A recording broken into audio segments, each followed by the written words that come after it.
कानपुर में ससैया घाट स्थित नवीन सभागार में जीएसटी में हुए बदलाव को लेकर एक प्रेस कॉन्फ्रेंस की गई। उत्तर प्रदेश सरकार के कैबिनेट मंत्री योगेंद्र उपाध्याय ने जीएसटी में जो बदलाव हुए उसके बारे में जानकारी देते हुए बताया कि मोदी सरकार ने जीएसटी की दरों में जो कमी की है ऐसी पहली बार हुआ है। इससे न सिर्फ गरीबों, मध्य वर्गों और यहाँ तक कि उच्च वर्ग के लोगों को भी राहत मिली है। जीएसटी में किए गए इस सुधार से गांव गरीब और किसान उद्योग का उत्थान, महिलाओं का सम्मान को नई दिशा मिलेगी। आमजन के लिए कर से कल्याण का मार्ग होगा।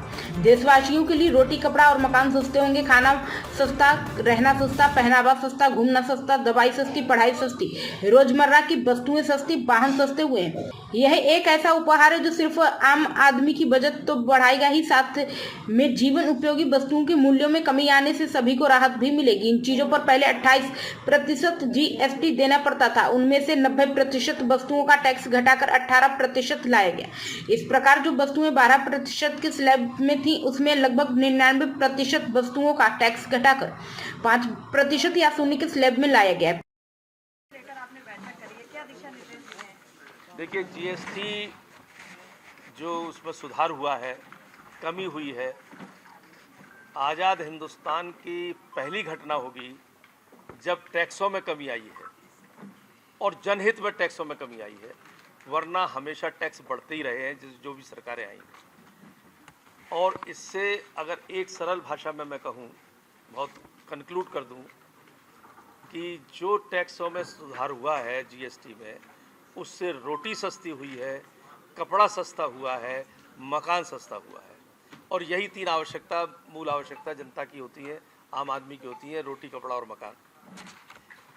ये कर से कल्याण और रोटी, कपड़ा और मकान, कर से कल्याण, रोटी, कपड़ा और मकान, ये पहली बार हुआ है जो आम जन लाभान्वित हो रहा है। इससे खाना सस्ता हुआ। रेस्टोरेंट में जाएंगे, वहाँ के टैक्स कम हुए तो खाना सस्ता हुआ। खाना बनाना सस्ता हुआ। आप रसोई की कोई भी चीज़ उठा लीजिए एट रैंडम, उसमें टैक्स कम हुआ है। इसका मतलब खाना बनाना सस्ता हुआ। भगवान का प्रसाद बनाना सस्ता हुआ और भगवान को मनाना सस्ता हुआ, क्योंकि धूप बत्ती, अगरबत्ती, घी सस्ता हुआ तो दीपक सस्ता हो गया।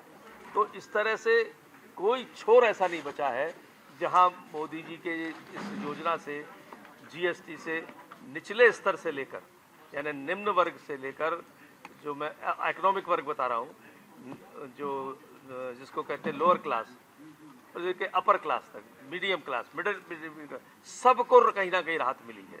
और जब राहत मिली है तो बचत हुई है तो परचेसिंग पावर बढ़ी है। परचेसिंग पावर बढ़ी है तो उपभोक्ता को भी लाभ हुआ, उत्पादक को भी लाभ हुआ कि अब कोई नई चीज़ें खरीदेगा। सर, बहुत से दुकानदार ऐसे हैं जिन्होंने अभी जो नई स्लैब आई है उसको लागू नहीं करा है, अभी भी महंगे दामों पर दे रहे हैं, तो उनके ऊपर किस तरीके से कार्रवाई करेंगे? एक हर शहर में एक toll number, free toll number दिया गया है। उस फ्री टोल नंबर पर शिकायत कर सकते हैं कि ये इस तरह नहीं कर रहे हैं, उसको राहत मिलेगी। उपभोक्ता की राहत पहले, विक्रेता की राहत बाद। व्यापारी कह रहे हैं बहुत सी जटिलताएं हैं, जैसे कि हमने लिप्टिस का पेड़ खरीदा, उस पर 18% टैक्स दिया, लेकिन जब हम उपभोक्ताओं को दे रहे हैं तो उनसे हम 5% ले रहे हैं, तो ये लॉस हो रहा है व्यापारी। देखिए, थोड़े दिनों तो लॉस, अभी सड़क खुद रही है, मेट्रो बन रही है, तो थोड़े दिनों तो नुकसान उठाना पड़ रहा है। हर निर्माण से पहले विध्वंस होता है, हर कंस्ट्रक्शन से पहले डिस्ट्रक्शन होता है, ये नियम है। तो अब थोड़े 1-2 महीने के लिए जो नुकसान होगा वो होगा, लेकिन अल्टीमेट उपभोक्ता को भी फायदा होगा, उस व्यापारी को भी फायदा होगा।